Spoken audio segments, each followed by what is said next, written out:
जे पिड़ में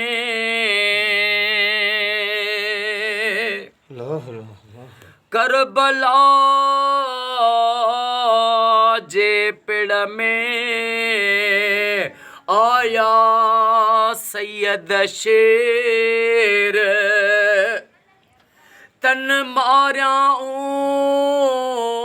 तरारुन से ढूंढ कयाऊं ढेर दहलिया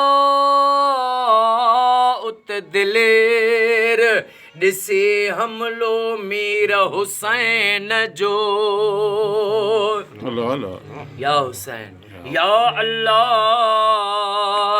या रहमान या रहीम या करीम रब अॼु 7 मुहर्रम साईं बशीर अहमद जियो साहब महबूब जी लख सलवात पढ़ाया ऐं इमाम हुसैन जो न्याज़ कयो अथई। अॼु को बशीर अहमद जियो साहब जो ख़ैर हारून तनवीर अली साईं जो ख़ैर ओ मौला पंहिंजी बारगाह में उहद जबल जेॾो लिखण क़बूल फरमा। ओ मौला जियो साहब के साईं जे बचड़न के क़यामत ताईं सिवाय ग़मे हुसैन जे ॿिन दुनिया जे ग़मन खां पनाह अता फरमा।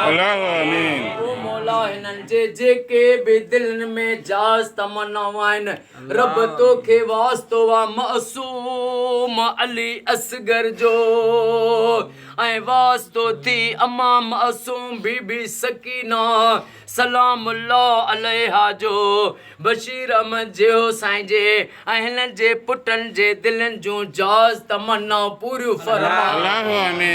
रब तोखे करबला जे मज़लूमन शहीदन जो वास्तो थिए। अॼु जुमले जेके बि दुआ में वेठा हो अॼु असां सभिनी जो बेड़ो तार। ओ मौला जेके नौजवान हिन दुआ में शरीक आहिनि इमाम हुसैन जो वास्तो थियनि सभिनी खे हर मोड़ ते कामयाबी फतेह अता फरमा।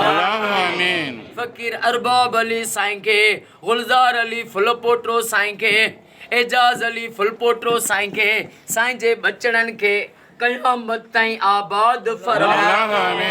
ओ मौला साईं तारिक भंड साईं के जेको शहज़ादो ॼायो आहे इनके सेहत वॾी हयाती अता फरमा। ओ मौला ए करीम अॼु जंहिं मूंखे बशीर अहमद जियो साहब खे जंहिं बि दुआ जे लाइ चयो उन्हनि सभिनी जो बेड़ो तार। ओ मुंहिंजा अल्लाह महबूब जी सारी उम्मत खे फिरके वारियत खां बचा। हर मोमिन मुसलमान जे घर शिया सुन्नी जे घर लख सलवातूं पढ़ियूं वञनि या दुआ क़बूल फरमा। ओ मौला इमाम हुसैन जो वास्तो थिए ईरान जी ऐं फ़लस्तीन जी क़यामत ताईं हर मोड़ ते मदद फरमा।